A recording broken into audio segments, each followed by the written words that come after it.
What's good, folks? I don't have the I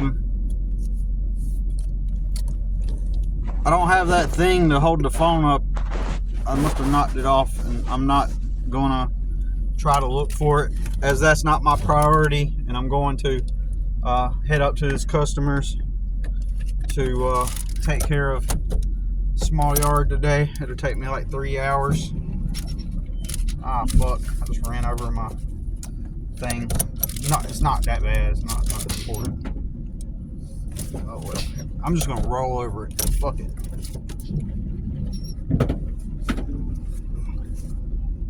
I have a constant oil leak in my truck, and I got this plastic thing. I'm about to throw it away anyway. It keeps the oil from leaking onto the pavement. But in today's video, I'm gonna talk about, continue the series.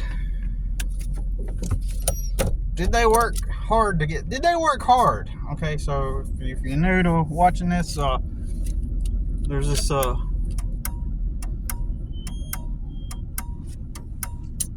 basic understanding that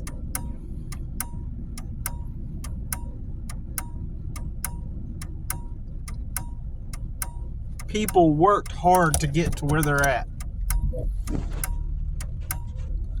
I think that I'm going to begin with my grandmother and my uncle, because in the last video we talked about Chrissy Poo Poo Pot, which was my cousin and her brother and her mom and the other aunt, everybody that we clearly proved that they did not work hard to get to where they're at. One cousin, she makes $100,000 a year now, and she did not work hard to get to where she's at. But the immediate optics, I make $100,000 a year, I have a nice house, I got a pool, and that means in people's minds that she worked hard to get there, and she objectively did fucking not work hard to get there.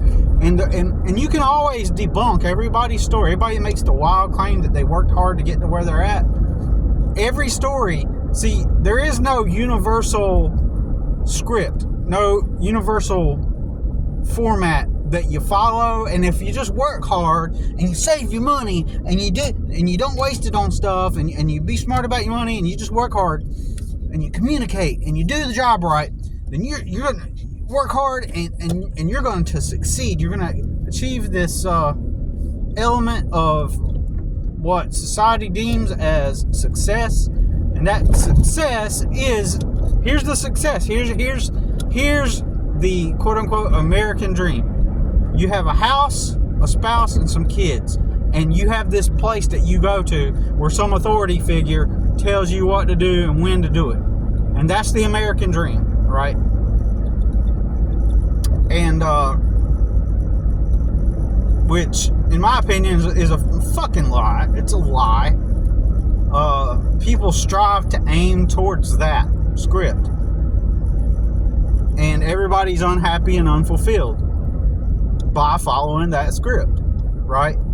Because we expect that that's the thing that's going to bring the happiness. But what really happens is everybody accrues a bunch of material things that they can't afford, but they physically have it even though they can't afford it, because their job at least delivers them the monthly minimum payment. It allows them to make the monthly minimum payment with interest, so that they can prop themselves up to make it appear like they finally achieved the American dream, you know.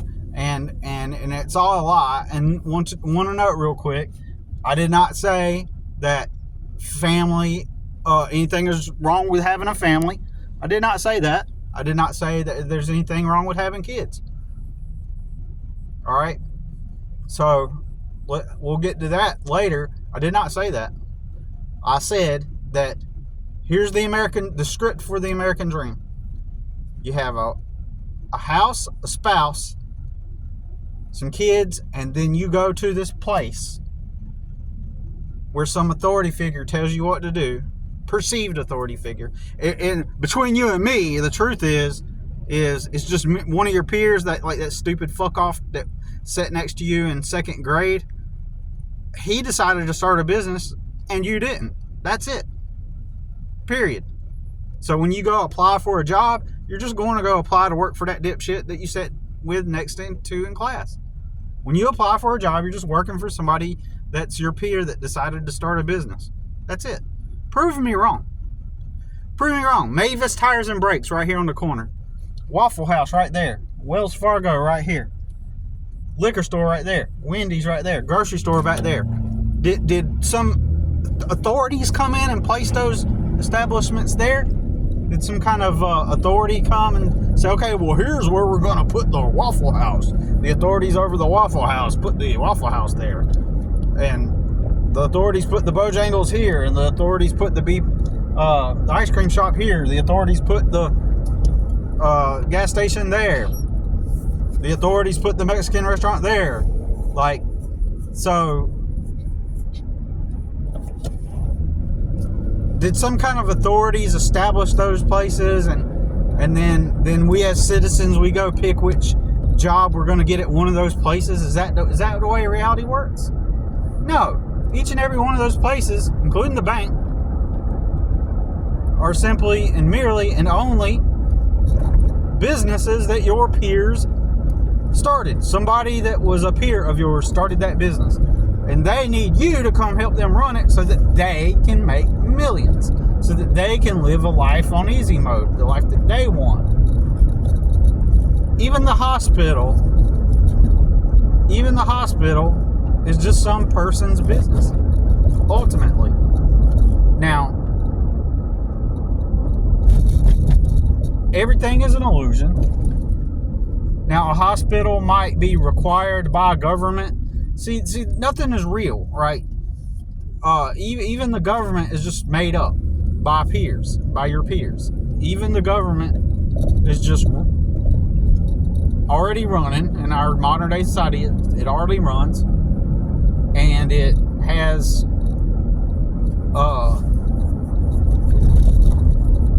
it's operated by it was established by your peers that have already went on, a couple hundred years ago or whatever. And then now they exist, continuing the progress, if you want to call it that, of keeping the society glued together, right? So it's just your peers. You're working for your peers. So what happens is sometimes hospitals, for example, and I don't know the specifics of this, but I'm pretty sure that they're required to, as businesses, they're not the government, but they're required by government to offer different services. Okay, I don't know how that works. I'm just guessing, right? That they're required. If you opened up your own hospital, the government would require that you do certain things, render certain services. Maybe, right? I don't the emergency room, for example. I'm pretty sure, and I don't even know this. I'm just talking shit, right? I'm pretty sure that the hospital is required to accept people into the emergency room, right? If you open up a hospital, I bet that you would have to, by law, accept someone into the emergency room, right? So the hospital kind of, in some way, appears like it's an authority in the society. It appears like it's just one of the many other authorities that surround us. They're the authorities over the taking care of the people, when they're sick or injured, right? They're the authorities, right? But in reality, again, that's just someone's business. Your telephone company, your internet provider, like in my city, it's just a family-owned business. The telephone company, it literally is a locally owned small-town business. But everybody perceives it, it's the authority over the phones and the internet. Right? even people that understand it's a company that somebody started to some extent in their minds, they know at some point some person started it. There's this other layer that's overlaid onto our psyche, to our consciousness, that makes us perceive these people as if they're like these authorities that are over us in some way, right?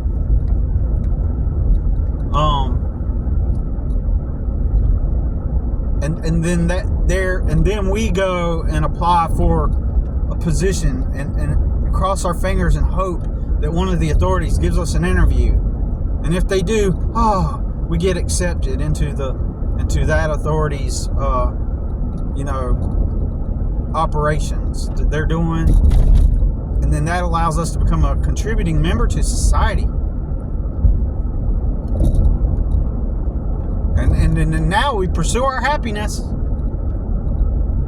Remember, the United States, we have the freedom to pursue the happiness.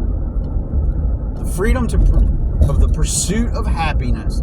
And then they define it for you, right? The freedom is a spouse, a house, kids. A spouse, a house, kids. And once you've achieved that, now you're happy. Oh yeah, and the job. A spouse, a house, kids, and then the job, right? And that job is working for one of the authorities. It might be the lawnmower repair shop. It might be the gas station. It might be the grocery store. It might be a warehouse or a landscaping company or a construction company.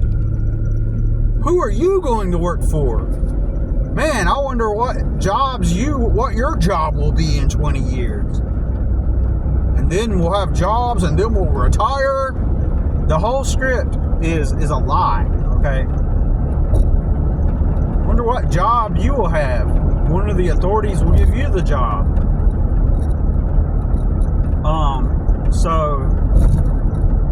And that's just not the way reality works. Right? So, then the people that have arrived at that point where they have the spouse, the house, the kids, the cars, and the job, they believe that they're at the top level of society, right? Like, they've achieved it. They've made it. They've got the happiness. Oh, which is a good segue into the miserable bitch I call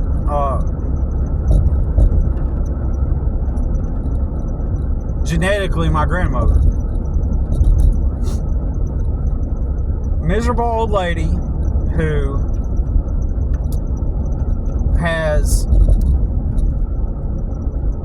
she's a miserable old lady who strived for that life. And whenever I was a kid, she lived on the lake. She lived on the lake. A little cove, and a really nice house that was originally a lake cabin that they converted over to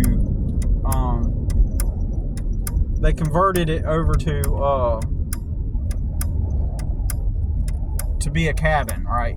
To be a house. They added bedrooms onto it. They added other things, an extra bathroom and an extra den, big wide porch that wrapped around one half of the house all the way around the corner to the front, where you had the lake view, huge window panes and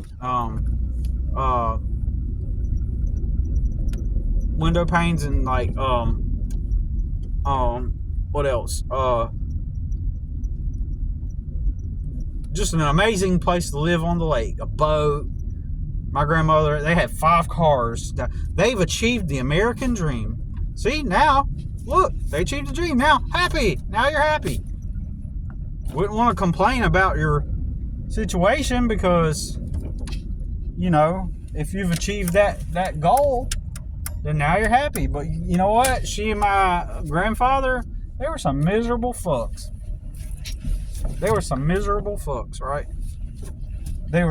He would throw a tantrum and punch a hole in the wall, like in the drywall, on occasion, and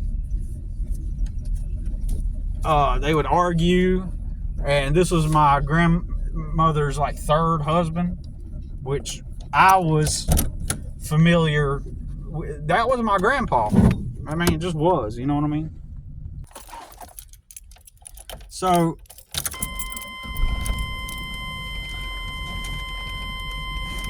I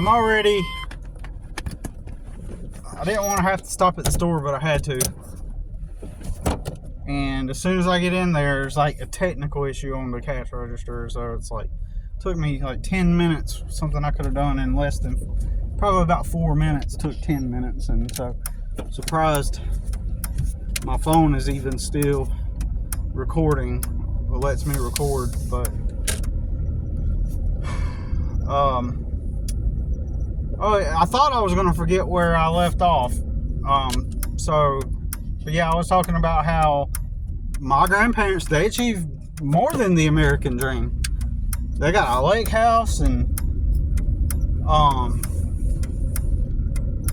but there was always dysfunction, and the more I have spent time with my mother lately over the past year, like I didn't really spend a lot of time with my mother, you know what I'm saying, at all. And I typically don't spend time with my mother, right? Like that, if that makes sense. But the more I've gotten to hear stories about what really went down with my grandparents, right? And so they followed the script. Aren't they happy? They did it. They were on top. Oh, that is the happiness. They achieved the script down to a T, man. Plus some. Huge house, 5 cars, a boat, a workshop in the back, multiple bedroom home, the works. So that whole script is a lie. You know, this does not mean that some people have followed that script and they are generally content, right? People, you know, there are people that follow the script because this is probability. There's always going to be a portion of people, a large portion even, that it just kind of worked out for them. And all that is due to probability. It's just due to the probability that they just happened to be in a place in life where they could follow that script, plan it out the way they were told to plan it out. And now these are content people. Now I got the light turned green and a slow ass motherfucker with a bunch of like shit on top of his car, like stacked like 3 feet high. I almost missed his red light as a result.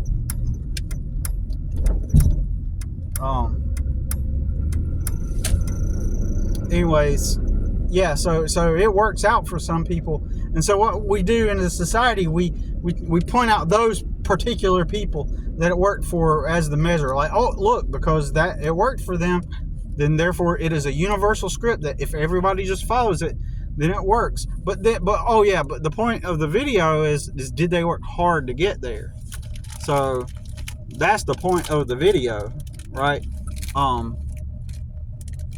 It's did they work hard to get there? Okay, so and I'm going to argue that most of the time those people where the script did work for them, the reason why they're there is because they didn't actually work hard to get there. And then now you're going to point out to some more outliers. Is what people are going to do. They're going to point to some more outlier stories where some person, oh, I knew this one guy, or my grandpa, or my mom and dad, or my dad, like they did X or Y, they did this, and it worked for them. And the probability would conclude that a number of people that have achieved that did work hard. There are going to be a large handful of people that did work hard. They followed the script and they're happy, right? They found a place of happiness and contentment, right? Following that script that we've all been sold. And it just so happens that they're happy and it worked for them, right? And we're going to use those people as the measure for and conclude that therefore that's a universal truth. We're going to pick out those outliers. They're still outliers relative to everybody else, right? We're going to pick those outliers and highlight those as the examples we use to confirm that the script is this infallible thing that if you just follow it, it leads to happiness, right? And that's why it's a lie, because they don't teach you to become free. They teach you that script. They teach you to follow that, and that will make you happy. Not who are you, like, and what kind of talents and gifts do you bring to the world, and how could you make a living that way, being good at what you do or doing something you love, or both. But they don't teach that, right? There may be things that you absolutely love that you can't make money off of. That's just a fact. But you find something that you're really good at and make money off of it, right? And then maybe on down the line you can make money doing something that you actually love. But even then, like in my case, I'm really good at landscaping, right? In my case, I'm really good at it. And it sucks. I don't like doing it. I don't like doing this kind of work. And when I do gardening, that's just for me. That's for my relaxation, therapeutic. That's and someday when I have my own property, if it ever happens, or my own place, I'm going to always do my gardening with that in mind, with it being a therapeutic kind of like hobby. But I am going to, in my own personal time, put my own creative spin on my plants and stuff. I'm going to organize them in a way, in a creative way, to as a means of creative expression, in that sense. But I can't do that if landscaping is my job. I just have to do this because it's just what the fuck I have to do, which means I'm a fake person. When I walk around in the world, I'm legitimately fake. I'm a fake person, right? Because you have to pretend like the job that you do is what you really wanted. It was your passion. Let's make this clear, like more understandable. So you're a young person and you're being told in school that someday you're going to get a job. There's this job awaiting for you by some authority figure. See, you've been here for 12 years with all the authority figures surrounding you, and they give you tasks. So, in your next phase in life, when you're an adult, there's going to be more authority figures, and those authority figures are going to give you tasks to do, and you get to pick which one you get to do, and they give you the assignment, just like we give you the assignments in school, and then except now, drum roll, they get to give you get money. You get money. And so then, you're going to figure out which job you're going to be good at. And then, and then outside of school, they say, yep, it's the American dream. You get your house, your spouse, your job, your kids, and now you're happy. It's the American dream. That's everything that we've been striving for. It's the thing that everyone strives for, to be happy. It's literally Pee-wee's Playhouse, right? So that's a lie. Fundamentally, it's a lie. So then, as a young adult, I guess everybody's situation is different. you get shoved out into the real world, and you're told, go get you a job. Go get your job. Look, there's the gas station. There's the car wash. Look, there's that restaurant right there. Look, there's a nursery. There's an alcohol store. There's a laundromat. I mean, figure out which job. But when you get one, get a good one. Get a good one. Figure out which one that you're going to go work at. Like, these are the jobs that the authorities have placed here for us. So pick your one. Remember what the teacher said when you grow up. And that's going to make you happy. And then use that money to get your house, your spouse, and a bunch of things. Then post pictures of your vacation on Facebook. Post the new car you got on credit. All the things that you can't afford. Post it on Facebook. Yay! So that's a lie. So they push you and shove you. Hurry up, pick which one so you can start building this script up. Building your life up based on this script. And then you're happy. And then, of course, all the people that have succeeded in that structure, I would be willing to bet the vast majority, their lives are similar to my grandmother's. I know people right now that have that script, sort of. Basically, they effectively have the script down pat. I can't share too much details, but they're living this life that on the outside appears optically like they got all this money, they got all this,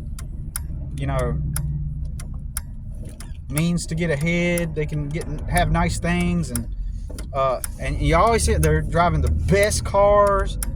They got big trucks, boats, four-wheelers. They got it all. And I know for a fact they can't afford all that shit. But what can they afford? Their jobs pay them just enough for that minimum monthly payment on each of the things that they're in debt to. All these things and all these vacations.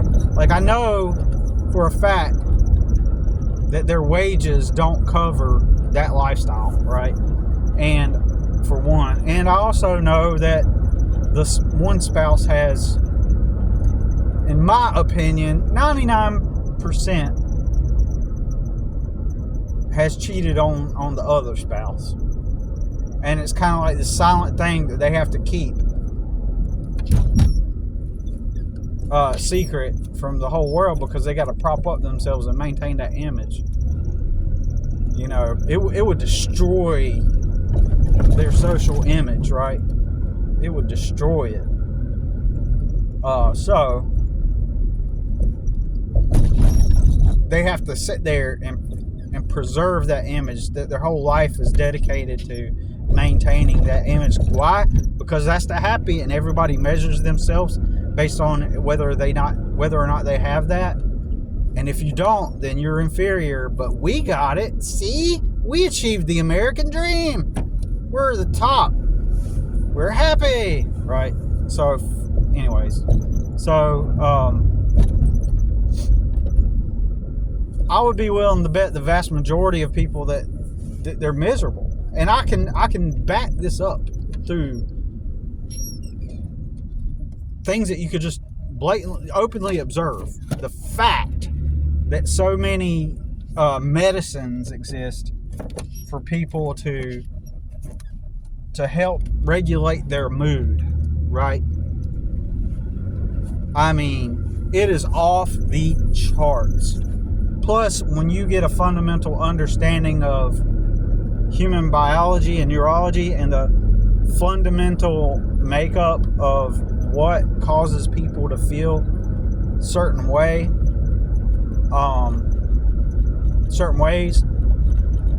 and you understand how that dopamine,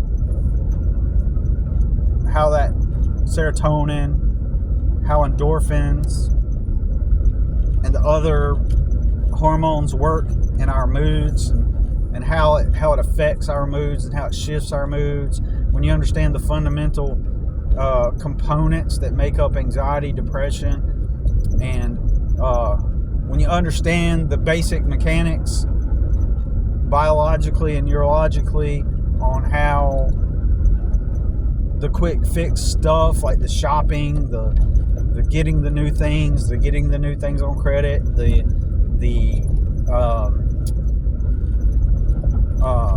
going out to eat at restaurants, going on the vacation. When you understand how that's just merely stimulus, merely like mind and body, and how it's just feeding into people's need for stimulation. When you really like study that stuff and learn how the working mechanics of that work, you understand that all these people, it's literally escapism, right? It's escapism. It's flexing, and that flex gives them a sense of superiority, or at least relevance, right? Most people are striving for at least relevance, right? Because they're scared to stand out from the crowd, and but they fear not living up to that script. They fear not having the image of the spouse, the house, the kids, the job, right? They fear that not having achieved that. They fear not having achieved that. That's why this most ritzy, extravagant. I had a customer here for like 4 or 5 years till she got married, right? Cookie cutter homes, but this is like one of the like most prestigious neighborhoods. Like if you live in this neighborhood that I'm passing through in this county, like, oh man, that means you've achieved something beyond just the American dream. You've achieved a level of status that is beyond, you've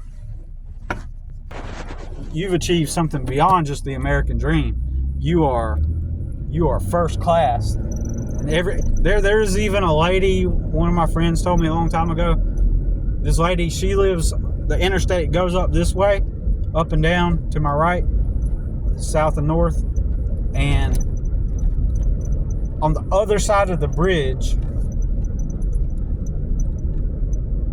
you go about a mile down or something like that,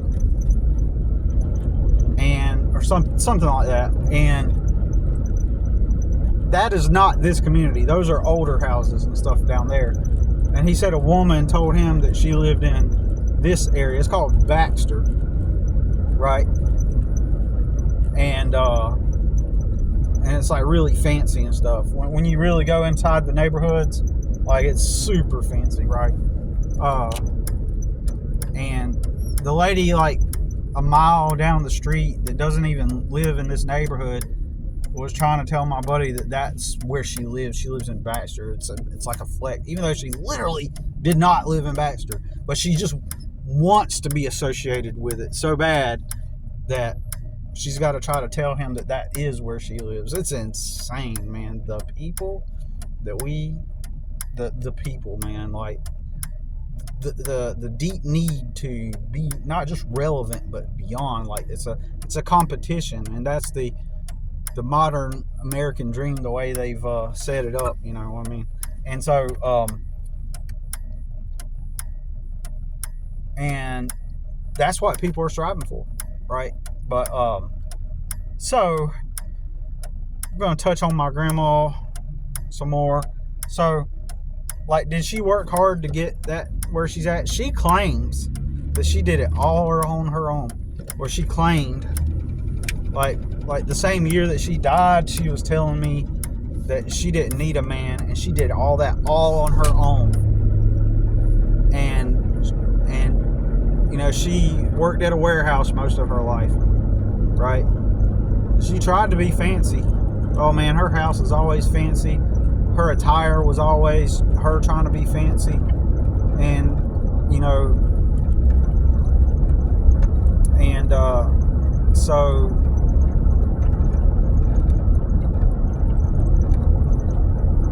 I'm talking about, like, I went to Kmart with her one day, years ago, 20-something years ago, and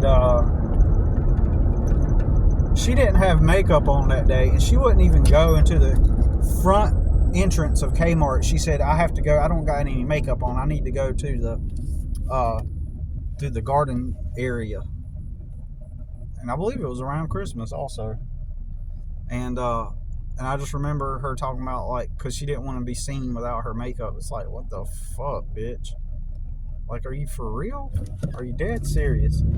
Like, you can't even, like, what people think is so important to you that you can't even just walk into a store, do your business, and get out.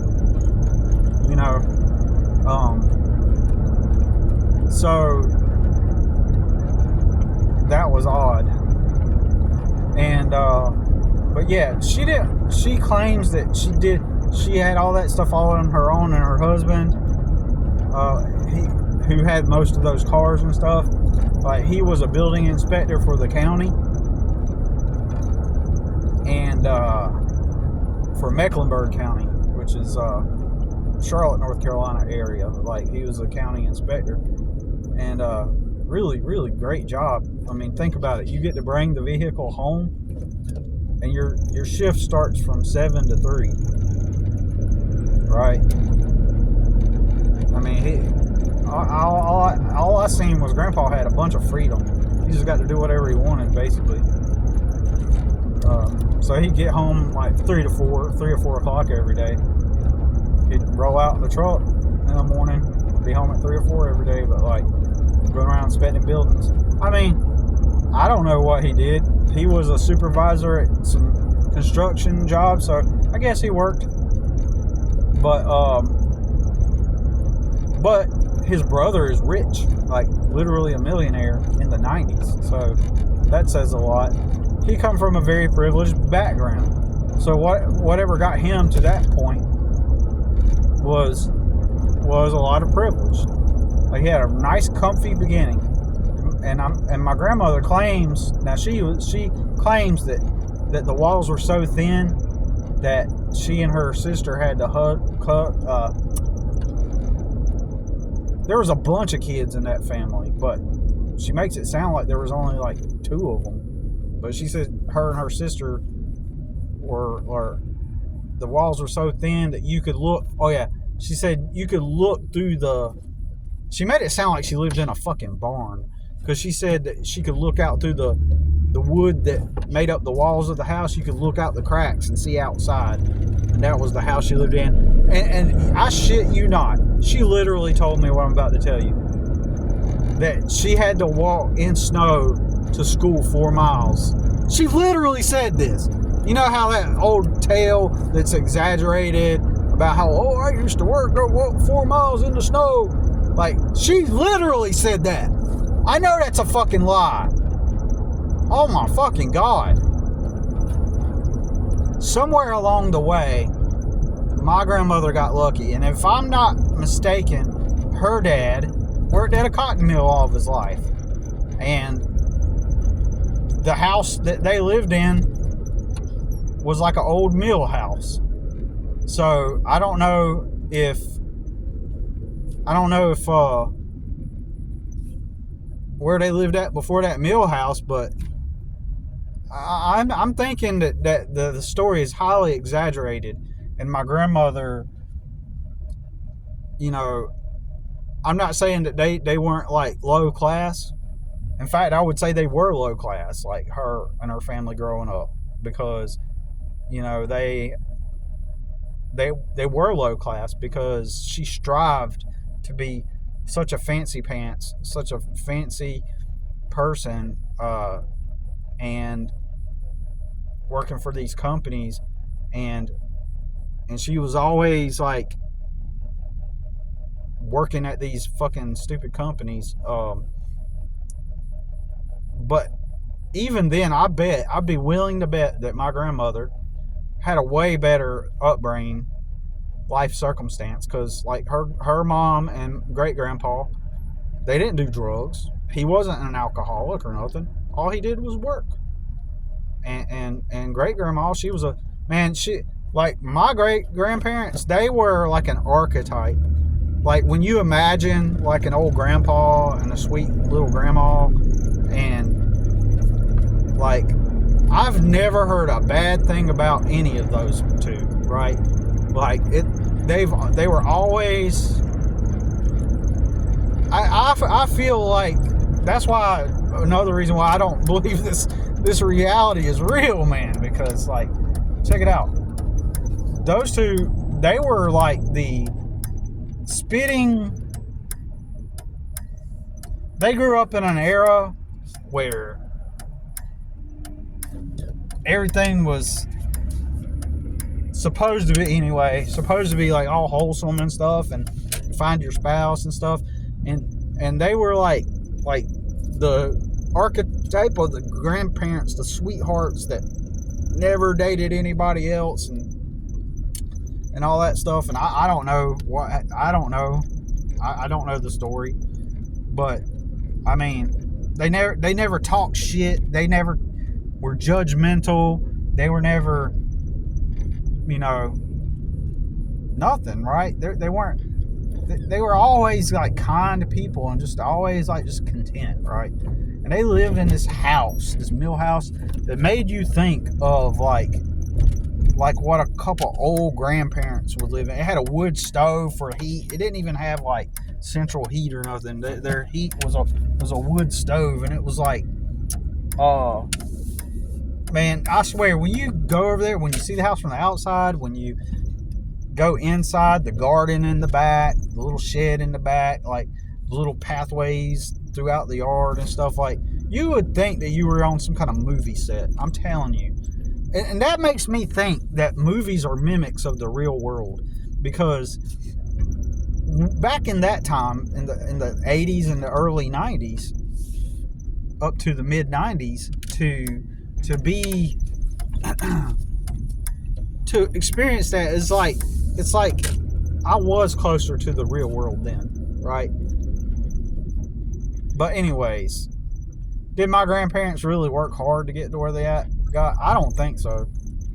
I think that they just I think they had it a lot more better than what my grandma definitely had, a lot better than what she tries to let on. But anyways, that's all I got to say about it for now. I'm pulled up at my customers. See you in the next one.